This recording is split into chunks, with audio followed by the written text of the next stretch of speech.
좋은 질문을 주셨는데 네. 그거를 예수가 드러냈다고. 그 삶을 네. 평생을 걸고서 네. 그 짧은 생을 통해서 이 하나님을 드러낸 게 아니고 이 성전 안에 하나님을 드러내기 위해서 그 헌신이 있었다. 자, 그러니까 예수 얘기가 얼마나 중요해요. 내 얘기를 하면 듣겠어? 예수가 그 하나님을 증거했다. 그건 이해하는데. 그래서 사실 예수는 계시의 정점이에요. 네. 그런 의미에서. 네. 그래서 예수는 우리의 주님이에요. 우리는 그런 점에서 예수는 우리의 주라고. 데오스는 아니고, 그러면. 데오스로서의 하나님 주님을 믿는 거거든요, 우리가. 그렇게 되잖아요. 예수는 예수 안에 그가 데오스고, 그의 데오스고. 그의 데오스고. 네. 그래서 그는 비로소 뭐라고 하느냐면, 이 하나님을 죽이고, 이 하나님을 드러냈기 때문에, 그게 피오스 투 안드로프, 사람의 아들이라. 그래서 그를 신이라 칭한다. 그러니까 이 하나님을 죽이고 이 하나님을 부활시켰어. 살려냈어. 그래서 우리는 예수를 주라 칭하고 우리도 예수의 길을 가는 거지. 우리도 예수의 길을 가는 거예요. 그래서 내가 예수가 아니고, 그래서 나의 믿음이 아니라 누구의 믿음이야. 그래서 이 책이 예수의 믿음이에요. 예수의 믿음. 예수의 믿음이 거기 있었구나. 예수의 그 믿음을 우리가 그 예수의 믿음에 동참하자. 예수를 믿는 게 아니고 예수의 믿음이 여기에 있었잖아. 이 데오스가 부활하고 있잖아. 그 예수의 믿음에 동참해서 네. 우리도 그럼 예수처럼 되자. 뭐 이런 의미입니까? 그런 거기서? 같은 길을 예수처럼 될 사람은 예수 한 사람밖에 없고, 예수처럼 될 사람은 그럼 천하인간의 구원을 얻을 다른 이름을 주신 적이 없다고 사도행전 4장 12절인가요? 했지 않느냐? 천하인간의 다른 이름을 주신 적이 없다. 주 예수를 믿으라. 그리하면 너와 내 집이 구원을 얻으리라. 그와 관련된 거는 궁금하시면 이 책에 다 적어놨어요. 그게 무슨 이야기를 하는 건지, 그게 뭐를 말하는 것인지. 번역도 아주 디테일하게 여기 써 있어요. 여러분 책 읽기 피곤해서 안 읽으시죠? 알아요. 안 읽으시는 거 알아요. 우리 강도사님 이따가 가실 때 이거 한번 드릴게요. 돈을 주고 사도 안 읽는데 그냥 주면 더 안 읽어요. 그래도 드릴게요. 그게 무엇을 말하는 것일까? 제 고민이 거기 농축되어 있어요.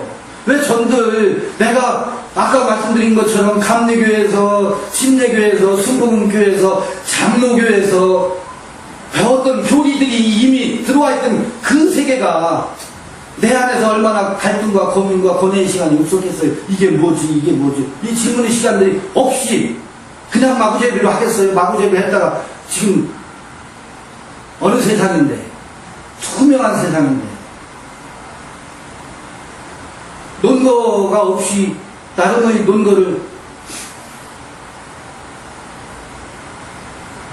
좀 쉬었다 할까요? 지금 이렇게 저렇게 하지만 이걸 요한복음 로고스 얘기를 하고 싶어서 한 거예요. 이 책에 요한복음의 로고스에 대한 한 챕터가 있어요. 이 책에. 요한복음의 로고스가 도대체 뭐냐. 이거 이 로고스에 대한 고민이, 질문이 굉장히 많았었거든. 도대체 왜 말씀을 하나님이라고 하는지, 요한복음 도대체 왜 그러고 있는지, 그래서 아예 지금 이게 에덴 이야기를 하고 있는데 에덴의 미토스잖아요. 에덴의 신화잖아. 신화적인 서술이잖아. 그 에덴 이야기 속에서 로고스를 어떻게 길어 올릴 것인가? 그러면 신약에서는 로고스를 뭐라고 말하고 있는가? 로고스 이야기는 요한복음 이야기인데, 그래서 이 서론 쓰고서 먼저 로고스 이야기를 해야 에덴 이야기를 풀어갈 수 있겠다 싶어서 요한복음 로고스에 대한 이야기를 여기다 제가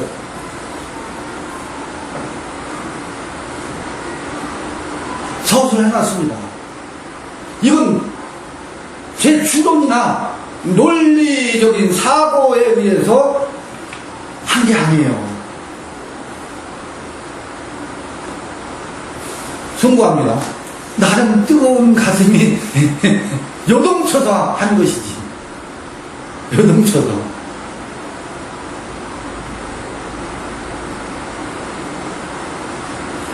지금 요한복음 바로 이제 2장에 또 지금 모노게네스 사실은 요한복음 2장부터는 1장에 대한 주석이라고 저는 봐요. 사건 사고 이야기를 통해서 요한복음 1장에 대한 주석이다. 21장까지. 그렇게 읽혀주고 그렇게 보고 있어요. 호로고스에 대한 해명이다. 그것이 우리 안에서 어떻게 진행되는가, 각각 개인에서 그 안의 성전에서 성전 이야기예요. 요한계시록은 더더욱 말할 것도 없고요. 그래서 제가 요한계시록에서 7 등불, 7 사자, 7 교회, 7 에클레시아지. 7 에클레시아. 여러분 성전 안에 7 등불이 있고 7 촛대가 있다는 얘기가 뭐겠어요. 성전이 우리가 성전이라며. 이 성전 안에 이야기예요. 그 7 금 촛대 불을 밝히는 그 성전을 밝히는 불빛이 뭐겠어요. 7 등 하면 옛사람들은요 이 사막의 종교잖아요. 이게 기독교는 유대교는 사막의 종교잖아요. 사막에서 목동들이 양떼를 몰고 양을 치다가 저녁이 되면 뭐겠어요. 하늘을 보면서 별을 봐요. 별. 하늘을 보면서 별 이야기는 무수한, 그래서 서양에 별 이야기들이 많잖아요. 별별 이야기가 별을 통해서 많이 이야기가 생성돼요. 그럼 항상 북두칠성 7별, 이게 뭐예요? 양떼들을 어디로 이끌고 가야 할지, 초목이 어디로 가야 할지, 북두칠성 여기 있다가 또 며칠 지나니까 저기가 있고, 그게 우리의 인생의 뭐예요? 내비게이션이잖아요. 내비게이션. 그러면 이 성전 안에 그런 7 금 촛대가 있어서 빛을 밝힌다면 마음 세계에 뭐예요? 불을 밝히는 성전 안의 성전 이야기로구나. 이게 요한계시록을 읽어가는 기본 전제여야 되는데, 이게 안에 마음의 세계, 그게 마음 공부예요. 가부좌 틀고 명상하면서 잡념 떨쳐내는 게 마음 공부가 아니고요. 그래, 중심을 잡아야지, 균형을 잡아야지, 그래, 참아야지 마음을 다스리는 법을 터득하는 게 마음 공부가 아니고요. 요한계시록이 마음 공부 이야기예요. 마음의 세계에 어떤 일들이 어떻게 진행되고 어떻게 펼쳐지는지에 대한 이게 용이거든. 이게 용이잖아요. 이게 용. 하늘 어귀의 용이잖아. 이게 어떻게 떨어지는지, 떨어지고 이 하나님이 어떻게 부활하는지 이야기가 요한계시록이거든. 우리 요한계시록 선생님 계신데 이 이야기거든요. 저는 지금 요한계시록 10장까지만 보다가 코로나 때문에 중단돼서 진행이 안 됐었는데, 그걸 얘기하고 싶은 거거든요. 그 얼마나 이게 성전 이야기가 천국을 탄핵하는 이야기고, 용을 탄핵하는 이야기거든. 누가 짐승들이 용을 낳고 음부가 용을 낳고 키우고 물을 주고 심 키워서 안전하고 무소부지하고 전지전능하고 흠잡을 것 없는 용이 있잖아요. 눈은 도끼 눈이요. 이 저기 뭐야 가죽은 악어 가죽인가? 좋은 거는 다 조합한 게 용이에요. 발바닥은 사자 발바닥인가 호랑이 발바닥인가? 우리 자연에서 볼 수 있는 가장 좋은 것 그런 것만을 조합해서 용을 그리죠. 이 상상 속에 용을 그린다고. 동양의 용일 뿐만 아니라 서양의 용도 그래. 서양의 용은 임용과 나르는 용이고, 동양의 용은 이 육지에서 온갖 좋은 것을 다 갖다가 그림 상상 속에 그림을 그려놓고 마침내 물을 팍 차고서 하늘로 성취하는 이미지잖아요. 용이. 자, 서구 신학이 기라성 같은 모든 그 서양의 지성인들의 무엇을 이 지성의 힘을 빌어서 신을 색칠하기 시작하는데 용으로 만들어 놓고 있잖아요. 서구 신학은 한국의 선앙당 신학하고 똑같다고 본다고. 오방색 천으로 선앙당 화려하게 꾸미잖아.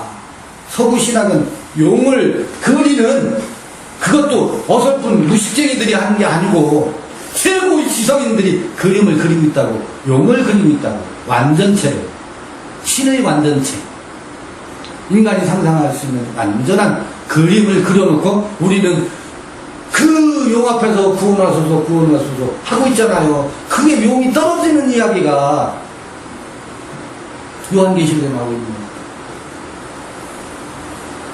근데 그 인간의 속성이 그런 용을 만들고, 그러니까 지가 낳고 지가 물을 주고 지가 거기 옷을 입히고 색칠하고 안료도요, 최고의 안료를 사용해서 물감도 제일 좋은 걸로.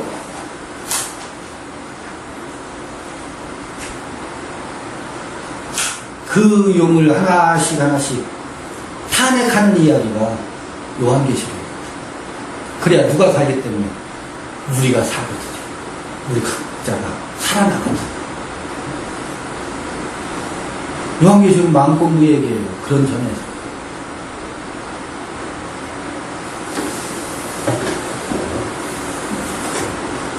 오늘도 요한복음 얘기하면서 두서없이 마구잡이로 말씀드려서 송구합니다. 송구한데 이제 텍스트를 읽어가면서 가시죠. 한 달에 한 번 만나니까 한 달에 한 번 만나니까 이렇게 흘러가서. 저희 본문을 네. 이렇게 성경을 당연히 알레고리적으로 해석해야 된다고 봐요. 이제 그게 종교개혁 때 안 좋은 이미지로서 이제 알레고리적 해석이라고 얘기했지만 다 비유로 돼 있으니까. 근데 요한계시록도 마찬가지고 요한복음도 마찬가지고 그걸 알레고리적으로만 해석하면서 그게 철학적 해석과 어떤 심리적인 걸로만 이렇게 해석을 하면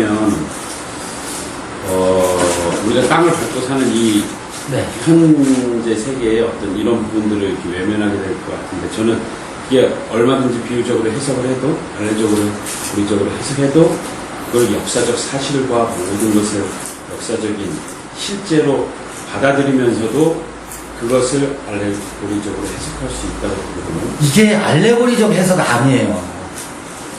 역사적 해석하고 있는 거예요. 여러분, 역사적 해석이라고 했을 때, 그러니까 이게 단순히 예를 들면 동정역 탄생, 실제 있었던 동정역 탄생, 역사적으로 받아들이고 그것을 아니에요. 범위야 비유가 또 있는 거죠. 아니요.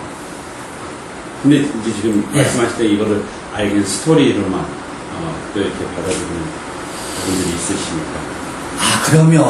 그러면 다음번에 기회가 되면 성경을 성경을 어떻게 읽고 어떻게 해석해야 되는지 이게 누가복음 무엇이라 기록되었으며 너희는 어떻게 읽느냐?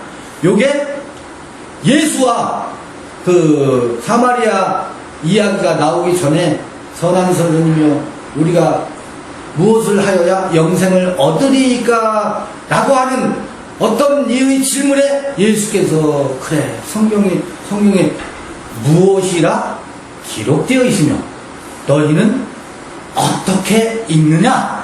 요 질문을 하고서 선한 사마리안 이야기를 하거든요. 그래서 거기 무엇이라 기록되었으며 또 너희는 어떻게 읽느냐? 요 아주 기가 막힌 질문을 하셔요. 그래서 우리는요 먼저 무엇이라 기록되어 있는지를 먼저 봐야 돼요. 그 다음에 그것을 어떻게 읽느냐 어떻게 읽고 있느냐. 이걸 성경 해석학에서는 7세기 8세기 이때 성경 해석하면서 알레고리카라는 해석, 어거스틴에서부터 알레고리가 시작됐다. 무슨 그 다음에 역사적 해석, 19세기에는 역사적 비평과 역사적 해석해야 된다. 여러 가지 성경 해석의 신학적 이론들이 나와 있잖아요.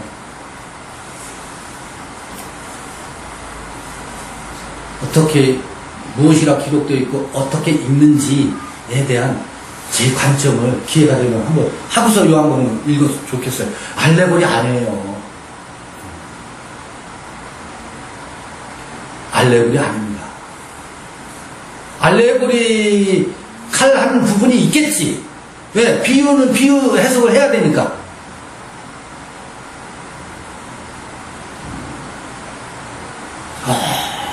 알레고리적 해석이라는 게 겉으로 드러나 지금 말하고 있는 게 그게 표면적인 게 다가 아니라는 거죠. 그 안에 이면적인 분명한 이거 표면적인 걸 가지고 비유적인 걸 지금 얘기하기 위해서 하지만 이 표면적으로 드러난 모든 것을 역사적인 사실이 아니라라고 얘기하면서 할 필요는 없다 이거죠. 물론이죠. 물론이죠. 저는 그런 질문에는 항상 제가 늘 책에서도 표현을 빌어다 쓰는 게 박경리 토지를 꼭 예를 들어요. 그 토지의 배경이 되는 한국의 참혹한 일제 침략하에 한국의 근대사는 역사적 사실이거든. 그 배경, 토지의 문학적 배경은 역사적 사실이거든. 그걸 부정하지 않습니다. 그러나 거기 토지에 나오는 수많은 인물들과 스토리 이야기는 있을 법한 그 시대에 모델들이 있어요. 거기 등장하는 서희라는 인물의 모델이 박경리 속에 보고 듣고 겪고 했던 그 시대의 근대사예요. 근데 서희라고 하는 것이 실제 인물, 어떤 특정 인물을 모델로 냈을 수 있지만 그 하나의 디테일이 역사적 팩트냐고. 거기 묘사된 것이. 픽션이죠. 그러나 픽션이죠. 사실을 바탕으로 한 이제 픽션인데 작가 예수님 여기 들어있죠. 예수님 자체가 이제 비유적으로 설명하거나 예를 든거나 이런 것들은 픽션이죠. 예, 그 당시에 있을 법한 일들을 가지고. 하지만 구약의 일들 이제 이것을 해석하기 위해서 배경이 되는 부분, 다른 부분들도 예수님이 이렇게 비유를 든 것처럼 다 그렇게 받아들일 수는 없다는 거죠. 아예 본질적으로 이렇게 창세기 1장의 어떤 천지창조의 이 역사도 시간 흐름 속의 인류의 역사 가운데 그거는 픽션이 아니라는 거죠. 그러니까 그것도 그건 또 두고 어떻든. 근데 이제 보면 교수님은 이제 다 이제 거의 픽션으로 어떻게 보면 이제 비유적으로 다 이렇게 해석하다 보니까 저는 이제 굉장히 지금 그게 충돌과 예민한 부분인 걸 알거든요. 그때 그 사실이 있었다. 그래, 그 사실이 있었어요. 그래서 어쩌라고. 그 사실이 있었어. 그거는 내가 믿어도 상관없고 안 믿어도 상관없어요. 안 믿어도 그 사실이,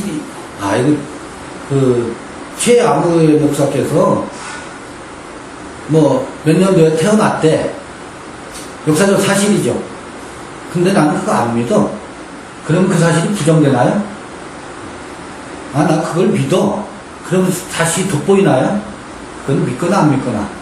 역사적 팩트는 내가 믿어서 세상 그 사건이 돋보이는 것도 아니고 내가 부정해서 그 사건이 없어지는 게 아니에요.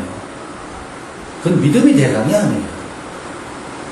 그럼 오늘 그것이 그 역사적 팩트가 1900 몇 년도에 아무개가 태어났다는 것은 내가 믿거나 말거나예요. 최아무개 목사가 몇 년도에 태어난 것을 네가 믿는다고? 야, 고마웠다. 그거 믿어줘서. 그럴 거예요? 난 안 믿어. 앞에 놓고도 난 그 해 네가 태어났는데 믿을 수가 없어. 그 다음날 태어났을 수도 있잖아. 그렇게 하고 막 억지 주장을 폈다 그래. 그럼 기분 나빠요? 야, 인마 이거 믿어야지. 왜 너는 내가 12월 4일날 태어났는데 넌 왜 날 12월 5일날 태어났다고 우겨? 그게 쓸데없는 논쟁이라고. 그건 믿거나 안 믿거나. 중요한 거는 그때 그렇게 태어난 그이가 어느 날 나와 이렇게 이런 아름다운 러브 스토리를 만들어가고 있고 대화를 하고 있으니 그렇게 하는 그날이 얼마나 소중하고 이 오늘의 이 인연을 맺기 위해서 봄부터 소쩍새가 그렇게 울었으니 얼마나 아름다우냐 라고 하는 오늘의 이야기가 그 태어남을 의미가 있게 하는 것이지. 그건 내가 믿어야 할 것도 아니고 없어. 그러니까 오늘 이 러브스토리의 완성을 위해서 그 완성은 해석이거든. 그리고 지금의 생생한 삶이거든. 요것이 그것을 의미 있게 하는 것이지. 이것이 없이 그걸 믿어야 된다 말아야 된다 이 실갱이가. 근데 이제 그게 이제 팩트 자체로 진짜냐 아니냐 이게 중요하다는 것 이전에 지금 해석이 더 중요하다고 말씀하셨는데 그게 이제 해석이 중요하지만 그것을 이제 사실로 안 받아들이는 어떤 그런 사상적인 베이스가 깔려버리면 실존주의 철학과 같이 실존주의 철학에 기초한 그러한 신학적인 베이스를 가지고 내가 반응하고 나에게 의미 있는 것만 받아들이기 시작하면 내가 다 알지 못하는 하나님에 대해서 내가 아는 부분이 전부인 것처럼 얘기하기 쉽고 그러면 하나님에 대해서나 그런 부분에 대해서 내가 모르는 부분을 인정하는 게 아니라 오히려 내가 이해되고 나랑 관계되고 나의 삶의 해석과 의미 있는 것만 붙잡게 되면 이거 그 신앙이 왜곡되기 쉽다는 거죠.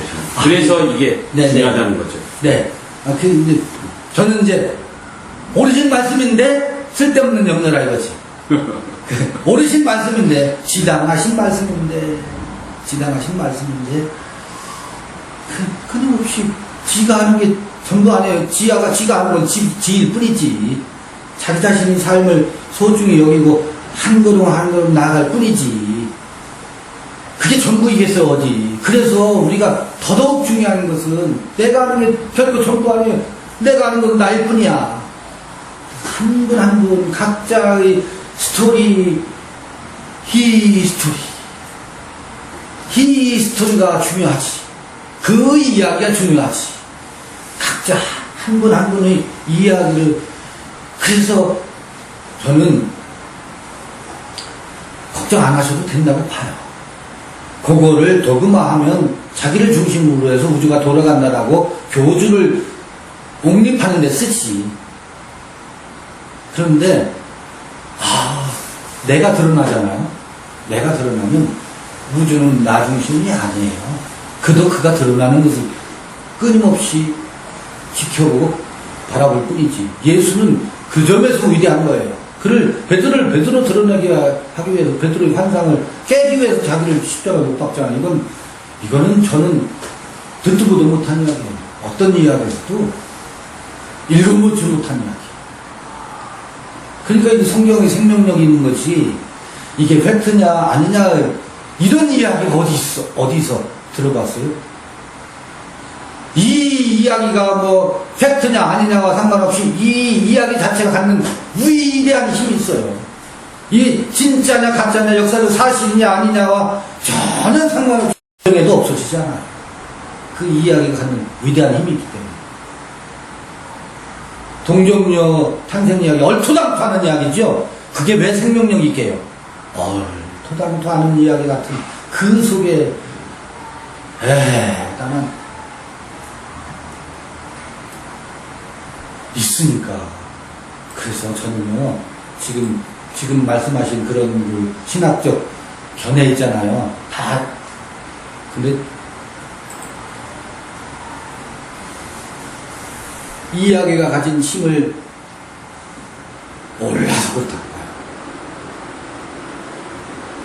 이 이야기가 가지고 있는 힘은요, 우리 이거 정말 그 신학적 그 논문들이 막 쏟아져 나와야 돼요. 지금 나는 유기적 영감설 이런 것보다 이 서사, 더군다나 바이블의 수많은 서사들이 갖고 있는 위대한 힘과 그것의 영향력, 이거 연구해서 성경의 영감설하고는 난 비교가 안 된다고 봐요. 비교가 안 되는 힘이 있어요. 다 자기 이야기를 써내려가고 있어요. 이야기 안 만드는 사람이 없어요. 어린아이들도 다 자기 이야기를 써가요. 이야기는 모든 인생들의 기본 베이스예요. 예수 믿는 사람이나 안 믿는 사람이나 다 이야기를 써.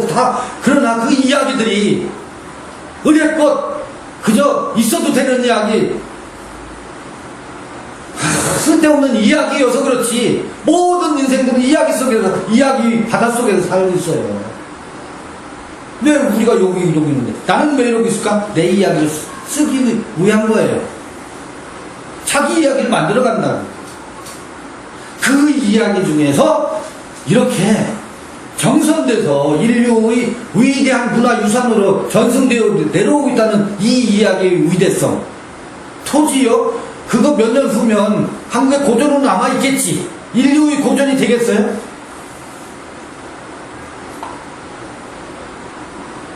이야기가 갖는 위대한 힘이 있어요. 셰익스피어의 햄릿이라든지 이야기들이요. 왜 읽혀지겠어요? 이야기가 갖는 힘이 있거든요. 거기에다가 이게 사실이냐 아니냐 이 논쟁을 기독교가 하고 있는 것을 저는 참으로 안타까워요.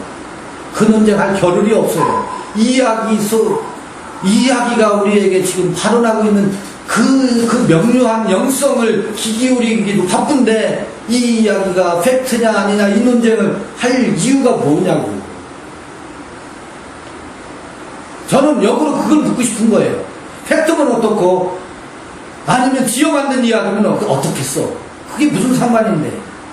그 이야기가 우리에게 들려주고 있는 문의 소리가 있는데. 그래서 제가 또 비유를 들지. 이 앞에서 교통사고가 났어. 보험회사 직원이 나왔어. 가해 차량이 있어. 피해 차량이 있어. 경찰이 나와 있어. CCTV가 찍혔어. 이쪽에서도 찍히고 이쪽에서도 찍히고. 팩트예요 아니에요? 사고는 하나의 교통사고는 팩트예요. 역사적 팩트야. 그런데 당장 눈앞에서 일어난 사고로 지나가는 행인의 진술이 달라. A의 운전자의 진술이 달라. B의 운전자의 진술이 달라. 보험회사 직원이 달라. 경찰이 와서 해석한 게 달라. 다르니까 주장이 다 다르니까 법을 만들어 놓고 요런 땐 요렇게 30대 60으로 하자, 50대 50으로 하자. 여러분요, 그렇게 해서 보험회사 직원끼리 합의해서 털어버리죠. 근데 불복해서 법원까지 갔어. 그것도 법원에서 또 뒤집잖아요. 팩트가 이렇다고. 팩트 중요치가 않아요. 하나의 지금 2000년 전 얘기도 아니고 지금 일어난 하나의 팩트를 놓고도 거기 목격자들 이야기와 진술과 그 이야기를 해석하는 것이 다 다른데 거기 파출소에서 나온 교통경찰의 시각과 가해 차량 A의 진술과 또 B의 신학적 해석과 지나가는 행인의 신학적 해석이 다 다른데, 목격적인 진술이 다 다른데, 어느 걸 믿어야 돼요? 이 텍스트를 놓고도 마찬가지예요. 해석은 다양할 수 있지만 그 팩트인 게 중요한 거는 인간이 영원하지 않기 때문에, 자, 완벽하지 않기 때문에 그 역사적인 한계가 있기 때문에 그게 팩트인 것은 저는 중요하다고 생각해요. 그래서 저는 공간복음이 너무너무 공간복음이 하나의 사건을 놓고 똑같이 진술 않거든.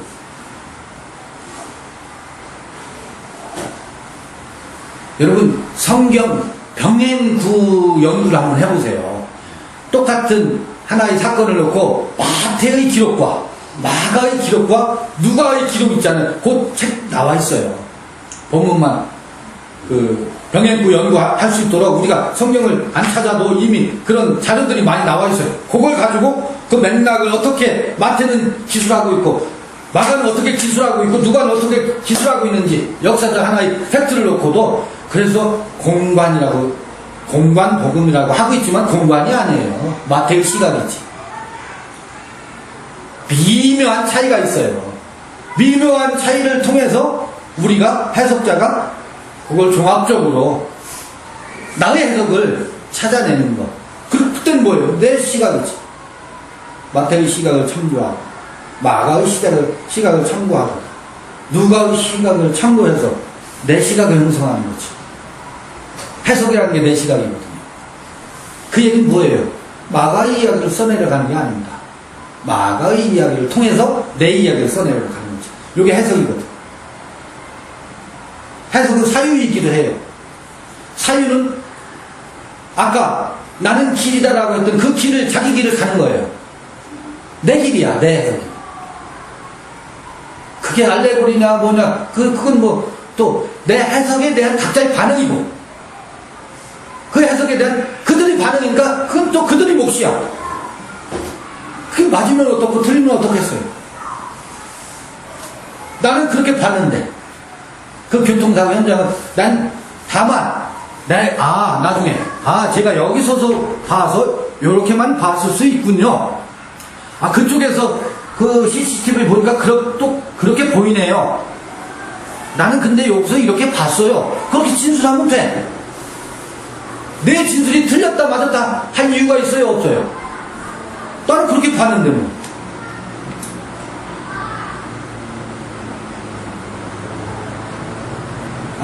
수정하실 필요 없어요 그렇게. 네.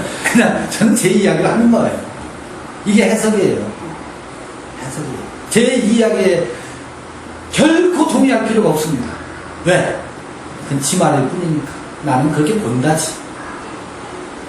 저는 강요하고 싶은 말이 전혀 없어요. 물론 억세게 말하니까 거기 강요가 들어가 있겠지. 그러나 나는 이렇게 봅니다지. 그런데 맨 처음에 제가 말씀을 드렸던 것처럼 아무도 귀담아 듣질 않아요. 그걸 빌미로 해서 자기 내면의 소리를 듣게 돼 있거든. 누구도 그래. 누구도 그래. 요새 유튜브에 갑자기 제가 성령의 세 가지 책망이라는 걸 어떤 모임에서 지난주에 해가지고 올렸더니 그와 관련된 하용조 목사의 설교가 내 유튜브에 뜨고 또 누구예요? 오카는 목사님 설교가 뜨더라고. 유튜브에 같은 주제의 유튜브가 떠서 들어봤어. 최근에 오카는 목사님의 설교도 들어보고 하용조 목사님 자꾸 하신 두 분의 설교를 들으면서 내가 요한복음 16장에 나오는 진리의 성령이 오시면 책망한다라는 거하고 전혀 다른 전통적인 그분들의 설교를 내가 듣게 되었어. 근데 그걸 듣기 전에 내가 하는 것이 있고 이분들 이렇게 보셨었구나. 이렇게 보셨었구나. 나는 그렇게 전혀 안 보거든. 성령의 세 가지 책망을 저는 그렇게 안 보거든. 그렇게 하셨었구나. 그렇게 해석들을 하셨었구나. 그러면서 느낀 게 역시 한국의 최고의 설교가들이었구나. 사람들이 그래서 이 설교가들은 한국에 내로라는 설교가들이었구나. 그래서 사랑의 교회와 오늘의 교회의 그 전설이 이야기가 만들어졌구나. 나는 결코 그 해석에 동의하진 않지만 미묘한 설교가들의 모습은 봤죠. 새삼스럽게 나는 결코 동의하지 않는다. 그 해석에 나는 내 해석에 그렇다고 동의하라고 하지 않아요. 나는 이렇게 보인다. 나는 이렇게 읽힌다. 나는 이렇게. 결국은 내가 내면의 소리를 들으면 그것이 내가 진리라고 말하고 길이라고 말하고 뭐 그렇게 가는 거잖아요. 그렇게 갈 수밖에 없어요. 그런 주장만 있을 뿐이잖아요. 결국은. 자기 길을 가는 거죠. 저는 제 길을 가는 거예요. 저는 제 삶을 살아요. 저는 제 삶을 살아요. 누구도 대신 못 살아줘요. 우리 아내가 제 삶을 대신 못 살아줘요. 씨안합니다. 내 아들의 삶을 내가 대신 못 살아줘요. 손주가 아무리 이뻐도 내 눈에 넣어도 안 아픈 손주의 삶을 내가 대신 못 살아줍니다. 그 전제는 이제 나도 그렇게 이제 살아야 되지만은 다른 사람이 이렇게 살 때도 그걸 그대로 인정해 주라는 얘기가 되잖아요. 그럼요. 그래서 위대한 거예요. 그게 이제 가능해져야 된다는 거죠. 그게 이제 도구말을 만들어버리면은 내 삶은 옳고 네 삶은 틀렸어. 라고 말해버리잖아요. 그렇게 되죠. 그렇게 되잖아요. 네. 그러면 우리가 뭐 기독교 카테고리를 놓고 보면은 신천지 틀렸어를 말할 수 있는 근거는 없잖아요. 결국 그렇게 되고. 그런 경우가 안 되나. 교회도 뭐 신천지 그럴 수 있다고 보거든요. 사람이 좀 욕심을 또 내면은 그 이용을 해가지고 내가 잘 살기 위해서는 뭐 추앙받기 살기 위해서 추앙이 막 유행이던데 추앙받기 살기 위해서 꼭 인정해줘야 되잖아요. 결국은 말씀 잘하셨어요. 내가 인정해주거나 인정해주지 않거나 네. 그들은 그 길을 가거든요. 가지. 다만 우리는 이 성경의 텍스트를 놓고 그렇죠. 그렇게 해석해서 그렇게 많은 그 세력을 형성했으니 내가 보는 성서는 그렇지 않더라 라고 내 이야기를 할 뿐이야. 그렇다고 틀렸다라고 말해보지. 그들을 듣는 놈은 듣고 안 듣는 놈은 안 듣고 결과는 똑같은데 그냥 우리는 나는 또 신천지 가지고 이렇더라 저렇다 말해보죠. 그렇죠. 말하시죠. 맞아. 가끔 하죠. 그 말 속에는 그렇다고 해서 우리는 뭐 더 다른가? 토끼, 객긴이더라. 이 말에 또 거기에 들어가 있어요. 역설적으로 신천지만을 비난할 수 그것도 동의는 합니다. 있으랴? 그럼 나는 더 나은가? 토끼, 객긴 아닌가? 이 자조도 있어요. 그러니까 거기에 이제 기준이 되는 부분들은 뭐 주님께서도 말씀하신 서로 사랑하라는 말 속에서 그것을 통해 내가 옳다라는 주장 때문에 다른 사람들을 자유를 억압하거나 자유를 뺏어가지고 자기의 유익을 취하는 부분들은 저는 그거는 좀 삼가해야 되는 거 아니냐. 네. 잘못된 건 그거는 이제 원하신 게 아니다는 거죠, 이제. 그럼요. 교수님. 죄송합니다. 오늘 질문을 선포합니다. 아니, 질문도 하시니까. 네네네. 하나만 좀 응답해 주시면. 네. 아까 교수님 말씀 중에서 성전이라고 하는 그런 말 나왔잖아요. 성전이 성전에서 중심이다. 그러면은 그 공통 분모를 성령의 인도하심으로는 좀 교수님 의견에서 좀 안 맞나요? 그래서 이제 그 성령이잖아요. 성령. 이 요한복음이 이제 그게 디테일하게 나올 거예요. 저는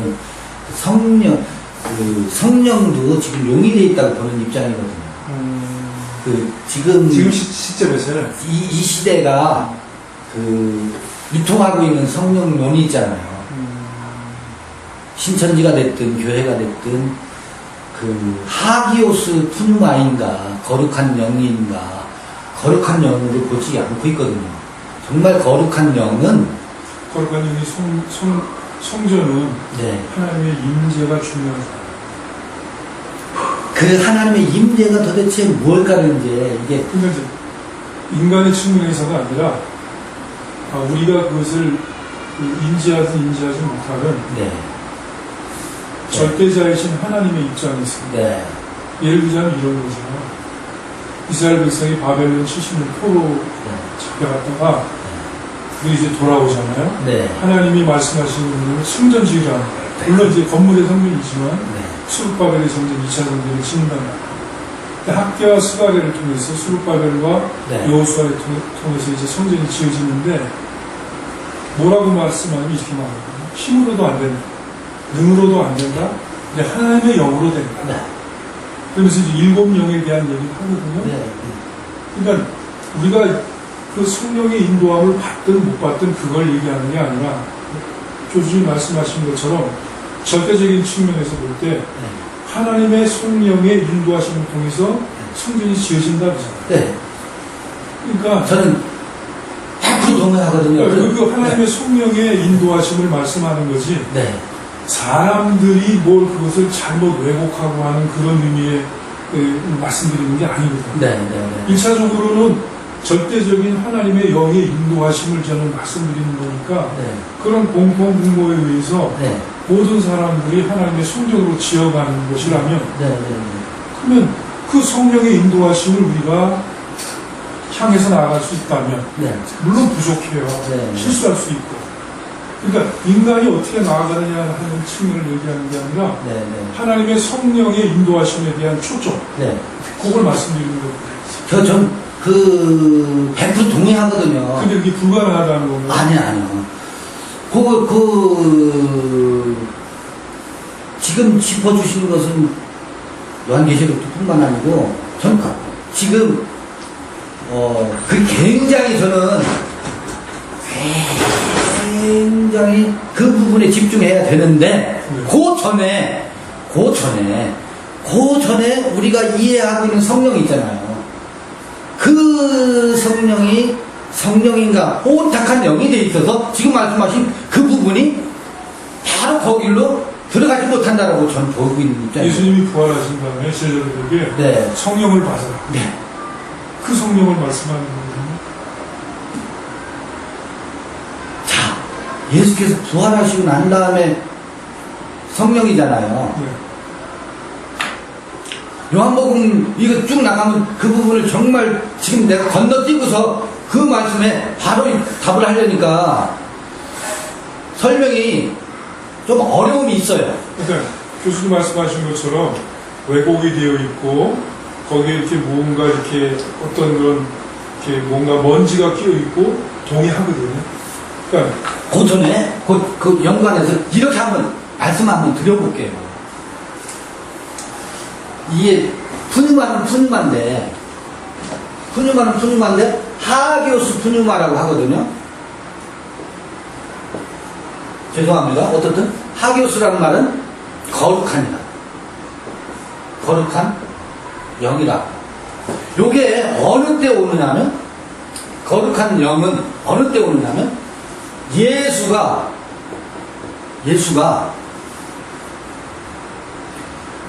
조금 한번 말씀드려볼게요. 제자들과의 관계에서 부르심을 받고 예수가 제자들을 따르는데 이때 예수는 제자들 속에는 판타지예요. 판타지라 예수가. 그 얘기 무슨 냐면 제자들 베드로에게는 예수는 거룩한 영이 아니야. 왜 그러냐면 예수는 세상 임금이 되어 있다. 베드로 임금이 되어 있다. 그러니까 뭐냐면 베드로에게는 예수를 따라다니면 영의정, 좌의정, 누가 크냐에 큰 자리를 하는 대상이 되어 있었다. 그래서 호산나 찬송하리로다 이스라엘의 왕으로 오시는 이여라고 하는 민중들의 고백은 누구의 고백이에요? 베드로의 고백이에요. 이때는 열광주의예요. 열광한다고. 다 예수에게 열광했었어. 요거는 거룩한 영이 아니라. 그러니까 요거를 뭐 해야 요걸 때려잡으면 이때는 예수를 통해서 자기의 꿈을 구현하려고 하는, 큰 자가 되려고 하는 소망을 투영시키는 것이 좌절된다. 그 이야기는, 이때의 예수는 베드로에 대해 있어서 예수 자신이 아니야. 예수는 청결해요. 근데 예수를 대상으로 하는 이들이, 베드로가 예수를 세상 임금 만들어 놓은 거지, 예수 자신이 세상 임금이 아니야. 이때는 이 영은 무슨 영이에요? 더러운 영이다. 그러니까 하기오스 분야만 7영으로 인도받기 전에 요게 정돈되어야 그 7영이, 저는 7영의 실체가 드러난다고 보는 입장이에요. 그런데 잠깐만요. 아직 모든 지금 오늘날의 사람들이 예수를 이렇게 쫓고 있다고 저는 봐져요. 그 동일선상에서 성령을 놓고 있어요. 성령에 대한 이해를, 성령이 오시면 우리를 큰 자 되게 해주시고, 우리에게 열골을 만들어주시고, 우리에게 축복해주시고, 우리를 인도하셔서 7영으로 인도하셔서, 그 7영은 뭐예요? 이것의 변형 7영이거든. 거룩한 영인가? 성령이라고 이름은 붙이지만 그 영의 인도를 받으려고 한다고. 저는 7 귀신이라고 보는 거예요. 7 영이 아니라. 그래서 요게 먼저 정돈되어야, 그러니까 성령에 대한, 오늘날 유통되고 있는 성령은 요 세상 임금의 변형의 형태더라 라고 저에게 보여줘서, 아까 그 말씀을 전적으로 동의하지만 요게 비로소 청산되어야, 요거는 이름은 거룩한 영이지만 뭐예요?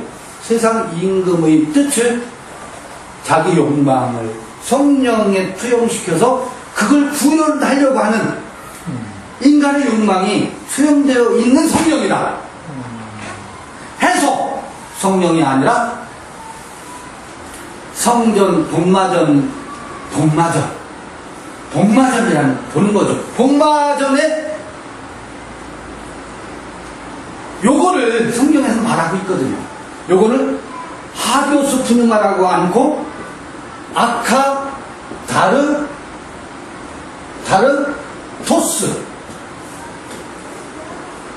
아카다르토스라고 해서 뭐냐면, 아카다르토스 푸누마는 뒤에 붙어요. 형용과 달라요. 더러운 영, 악한 영이라고. 그래서 송구스러운데요.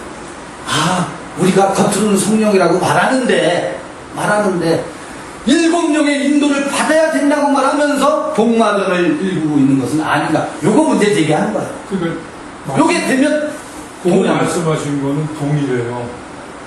근데 초점이 뭐냐면, 부모님이 이제 자식을 사랑하잖아요. 네. 자식을 사랑하지만 자식이 그 부모님의 사랑을 못 깨닫거든요. 네. 그러니까 지금 교수님 말씀은 제가 그 말씀 그쪽 측면은 동의를 하는데, 네. 이 세상에 살아가는 지금 74억의 인구가 살죠. 네. 예수 믿는 사람이 몇 명이 될지 모르지만 지금까지 태어났다 죽은 사람은 수백억이 될 거예요. 근데 한 사람도 지금 교수님 말씀하신 그 길을 갈 수 있는 사람 이 지구상에 없다. 저는 개인적으로 그렇게 생각하거든요. 왜냐면 지금 그런 기준으로 보게 되면 제 안에, 제가 분명히 하나님을 사랑하는 마음도 있지만 제 안이 더럽거든요. 그거 못 받은 거예요. 그런 식으로 말씀하시면. 그러니까 무슨 얘기냐면, 제 안에 두 가지가 있다는 거예요. 옛사람이 있고, 그리고 예수 그리스도로 말미암아 구원받은 그런 새 사람이 같이 존재한다. 그런 사람이 아닌, 완전히 옛사람은 다 사라져버리고 완전히 새 사람에 대해서 말씀하신 것처럼, 내가 생각하는 거는 마귀적인 그런 생각을 가득 찼는데도 하나님의 그 성령의 기름 부음을 절대로 경험할 수 없다고 그러면 그런 사람이 어디 있어요? 네. 그러니까 저는 지금 교수님 말씀하신 거는 동의하지만, 인간의 실상은 그런 모습이지만 그럼에도 불구하고 하나님의 절대성을 믿기 때문에, 그건 전능하시고 알파 오메가 되시고 시작과 끝이시고 영원하잖아요. 우리의 처음도 알고 마지막도 알고 계시잖아요. 그러니까 나는 부족하지만 다윗이 바로 그런 고백을 했다고 생각하거든요. 다 부족하지만 썩을 인생이고 죽을 수밖에 없지만 절대자이신 그 하나님으로 인해서 네. 나는 영원한 부활의 생명으로 갈 수 있다고 하는 믿음을 갖고 있거든요. 네, 네, 그게 구원받은 사람의 모습이란 말이에요. 네, 네. 그러니까 교수님 말씀은 그럼에도 불구하고 타락했다. 그리고 변질됐고 더럽고 더러운 영에 의해서 인도함 받는 게 많다. 동의한단 말이에요. 그건 인간의 측면이고 하나님의 측면에서는 하나님은 그럼에도 불구하고 먼지 같은 인간을 신의 경주로 이끌어 가신다고 하는 거거든요. 그게 성경 말씀이에요. 그게 우리가 성전되는 길이잖아요. 그걸 신학적으로 얘기하면 성화의 그런 과정이다라고 보통 얘기하는데, 그러니까 하나님의 성령에 의해서 먼지 같은 인간이 하나님의 수준까지 올라가는 거죠. 아, 뭐 어떻든. 네. 그래서, 프레임 자체가 다르니까 아니, 말이 아니. 지금 이쪽 측면에서 말씀하신 거고, 이거는 좋아요. 옳으신 말씀이고, 뭐냐면. 그러니까 이쪽 프레임에서는 아니. 계속 교수님 입장에서 계속 자체가 의미가 없잖아요. 아니. 여기 그래서, 되게 중요하지만 그래서 저는 마태복음 24장이 있다고 보는 거예요. 마태복음 24장의 지진이 일어나고 나라가 전쟁을 하고 하는 게 그 성령과 이 성령의 전쟁이거든. 아니, 그러니까 아카다르토스 푸뉴마, 하기오스 푸뉴마의 이 내면에서 일어난 전쟁 이야기가 마태복음 24장이고, 또 옳다그르다가 아니고 요한계시록의 수많은 이야기들이 그래서 있구나. 지금 말씀하시긴 그럼에도 불구하고 이 거룩한 영이 이끌어 가시자면 그렇죠. 그러니까 그 전쟁이 있는 거지. 이게 없으면 이것만 판치는 때가 있어요. 아카다르토스 푸뉴마만 판치는 때가 있지. 우리 인생이 그렇잖아요. 그런데 끊임없이 그럼에도 불구하고 요놈은 돼 있잖아요. 갈등. 또 요놈이 있잖아요. 이거 뭐지? 외로움. 성경에서 그걸 한 단어로 죄라고 얘기했어요. 어찌됐든. 어찌됐든. 죄로 한꺼번으로 묶을 수도 있지만, 우리 각자에게는 이 풀리지 않는 갈등과 외로움. 저는 그래서 외로움, 고독하고 좀 다르죠? 다르다고 해석하는 분들 있잖아요. 어떻든 괴로움이 됐든, 고독이 됐든, 요거는 천사가 이 천사가 있어야 돼요. 라고 이제 공부하는 이런 것들이 끊임없이 있거든요. 목회자는 피곤함이 있고 갈등이 있고 그게 뭘까? 이게 드러날 때도 있고 이게 드러날 때도 하면서 엎치락뒤치락 하면서, 그래서 마태복음 24장의 이야기들도 있고 성경의 수많은, 하필이면 야훼 하나님은, 그래서 저는 그런 항해도 많이 들어봤어요. 도대체 그 부족신은 그렇게 무자비하고 전쟁의 신이고 이게 있을 수 있느냐. 사랑의 하나님이라며. 그런데 뭐 하나도 어린아이도 남김없이 다 죽이는 신이 무슨 그게 사랑의 신이냐. 이런 그 구약의 성서는 폐기해야 되는 거 아니냐. 이런 이야기도 들어본 적이 있고 하는데, 그게 뭐겠어요. 우리 내면에서 이 전쟁 이야기 하는 거지. 그럼에도 불구하고, 그러니까 이것은 남김없이 무너지리라, 이런 이야기가 있고, 그럼에도 불구하고 그래서 그건 아카다르토스 푸뉴마고 하기오스 푸뉴마가 있다. 요거는 이제 그래서 해석해보고 나눠보고 하는 거죠. 그러니까 저는 동의하는 게 뭐냐면 말씀을 말씀하신 것처럼 네네. 우리 안에서 우리가 완전히 드러나는 거, 그래서 나타나고 하는 그것이 최종적인 목표라고 말씀하셨고, 결국 그것이 요한계시록 21장 1절부터 22장 5절에 완성된 성전의 모습이란 말이에요. 그러니까 그 모습이, 그 완성된 성전의 모습이 성경의 결론이고 우리가 가야 될 길이고 최종적인 목표 지점이고, 그런데 이제 말씀하신 것처럼 그 목표를 말씀해 주셨단 말이에요. 그래서 그렇게 가야 된다. 말씀을 통해서 정말 예수께서 드러내신 그 길을 가야 된다고 하는 것을 말씀해 주셨잖아요. 그럼 그렇게 가려면은 아, 예. 방법 네. 거기서 죄송해요. 말씀 인터셉트에서 가야 된다. 요 단어는 아니에요. 좀 수정하면 네네. 바로 그것이 하나의 그 인간이 이 땅에서든 아니면 그 다음의 세계에서든 그 최종적인 하나의 목표잖아요. 네. 근데 이제 그 목표를 이루려면 중요한 게 뭐냐면 우리는 지금 다 부패했고 지금 다 망하게 됐고 도저히 하나님의 인도를 받을 수 없다. 그러면 이게 지금 하나의 괴리잖아. 아니 저는 근데 그거를 네. 그래 나는 그런 존재야. 또 교회도 지금 현재 에클레시아도 그런 모습이야. 공감한다면 거기서 극복해야 되는 거야. 그 극복하는 그런 목표를 분명히 제시해 줬잖아. 그 제시해 준 목표대로 갈 거예요. 가기를 원하는 거고 그것이 현재 그런 것이 되길 원하고 그러면 그 다음에 이제 있는 문제는 그러면 하나님의 도움이 필요한 거야. 성령의 도움이 필요한 거야. 그래서 부족하고 지금 현재는 시궁창 같고 지름탕 같지만 그럼에도 불구하고 분명한 목표가 있기 때문에 그것을 움직여가는 거죠. 그리고 그 움직여가는 데 있어서 결정적으로 중요한 게 뭐냐면 교회란 말이에요. 에클레시아 모임이란 말이에요. 왜냐면 모두가 다 그런 사람들입니다. 다 죄인입니다. 그 죄인들 가운데서 그래도 그걸 극복해 갈 수 있는 하나의 멍석을 깔아놓은 것입니다. 네. 그래서 주님이 마태복음 16장에서 말씀하신 것처럼 내가 너에게 천국 열쇠를 줄 텐데 내가 너에게 음부의 권세를 이길 수 있는 그런 능력을 줄 텐데 그게 뭐냐면 너는 이제 더 이상 죄로 말미암아서 하나도 죄를 짓지 않는 존재가 된다. 그런 얘기가 아닙니다. 그럼에도 불구하고 목표를 주셨기 때문에 그 목표를 이루어가기 위해서는 교회라고 하는 터전이 필요하고 그것을 통해서 그것을 이루어가라. 네. 그러니까 계시록 21장에서 성전이 지어지니까 그 다음에는 교회라고 하는 말이 없다. 네. 그러니까 교회 사명은 거기까지다.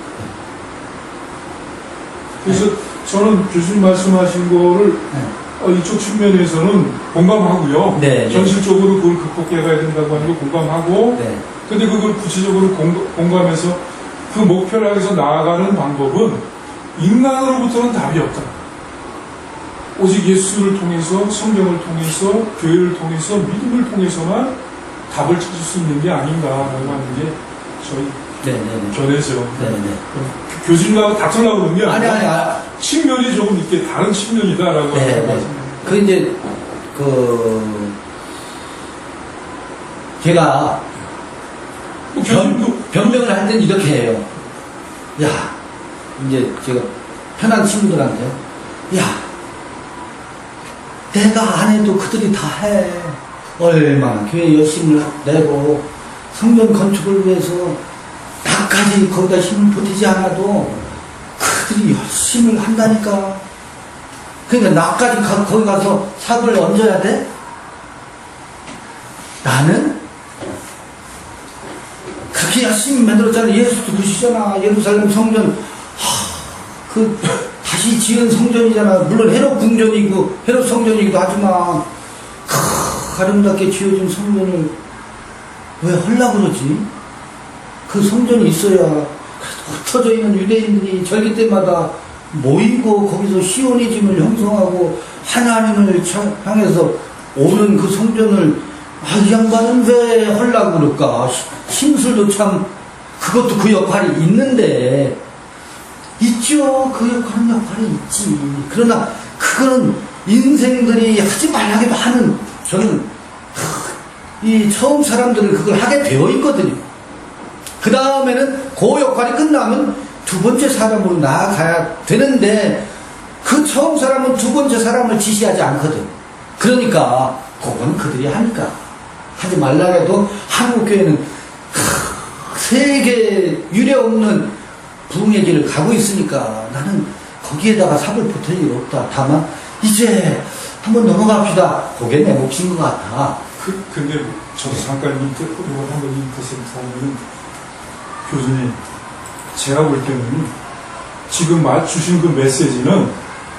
실질적으로, 육적으로, 아니면 교회 신앙으로 열심을 내는 사람한테 주실 수 있는 메시지 같은 세상 사람들은, 만약에 세상 사람들은 그런 열심도 없는 사람들은 그 말을 들으면 공허해. 그리고 뭐냐면 붕 떠있는 그런 실천이 아니에요. 오히려 이 집 교회 안에서 핵심적으로 신앙을 하는 사람들한테 칼질을 하시는 메시지. 근데 두려워해요, 교회에서는. 아니에요. 왜냐면 열심히 사그라질 것 같으니까. 그렇지 않아요. 예수님이 뭐라고 말씀하냐면 제자들이 이렇게 말씀합니다. 제자들이 열심히 냈잖아요. 주님이 뭐라고 말씀해요? 야, 웃기는 소리 하지 마라. 너 손 하나 잘라버려. 발 하나 잘라버려. 눈 하나 빼버려. 강렬하잖아요. 이 강렬한 메시지는 기본적으로 열심을 내고 진짜 성령의 인도를 받아야 되는데 악한 영의 인도를 받는 그런 교회 안에서 중추적이고 핵심적인 사람들에게 필요한 메시지가 지금 교수님 메시지. 고맙습니다. 네. 그렇지 않으면 어쨌든, 네. 그게 뭐냐면 완전히 교회 안에서 진짜 본질을 보게 해주는 메시지거든요. 근데 교회 밖에 있는 사람들은 지금 말씀하신 메시지를 듣잖아요. 약간 자기가 그렇구나, 뭔가 좀 방향을 잡아야 되겠구나 생각할지 몰라도 터전이 없어요. 듣지도 않아요. 듣지도 않고. 듣지도 않고. 그러니까 오히려 아까 말씀하신 것처럼 내가 교회에 사과 하나 보탤 게 있어? 지금 보태죠. 알겠습니다. 제가 지금 목사님들에게 지금 광야 메시지 말씀드릴 때 하는 얘기가 뭐냐면 지금 무슨 축복하고 무슨 지금 뭐 잘되라고 얘기하고 경고 필요하죠. 지금은 뭐냐면 칼질하는 메시지가 선포되어야 된다. 막 후벼파고 잘라버리고. 근데 그런 메시지를 교회에서 선포하게 되면 받을 수 있는 사람이 누구예요? 없어요. 저는 담대하게 말하는데 아마 거의 없을걸. 1000명 모이면 10,000명 모이면 한 2-3명 들을 사람이 있을까? 네. 그러니까 교회 안에서 교수님이 그런 메시지 선포하면 그런 사람들이 진짜 바른 방향을 찾아가겠지. 고맙습니다. 그런데 이거를 우리 목사님 같은 경우도 내가 공감을 하는데 죄송합니다. 아닙니다. 제가 한번 강의할 때는 몸을 담았는데 아닙니다. 지금 막 하시는 좋으신 말씀 주셔서 감사하고요. 보니까 이거를 우리 최 목사님도 같이 계신데 성도들하고 같이 못 읽어. 나만 읽어. 책이 안 팔리는 이유를 옛날 저도 알았는데 안 팔려요. 안 읽혀요. 목사님들의 특성이 참고는 할 게 있겠구나. 나는 읽은데 성도들이 읽으면 큰일 나 싶어가지고 안 읽는 책이에요. 그런데 지금은 감춘다고 감춰지는 시대가 아니거든요. 어떻게든 또 따로 읽어요, 따로. 그래서 나는 기회가 이 목사님들하고 목회자하고 같은 교우들하고 같이 읽었으면 좋겠다.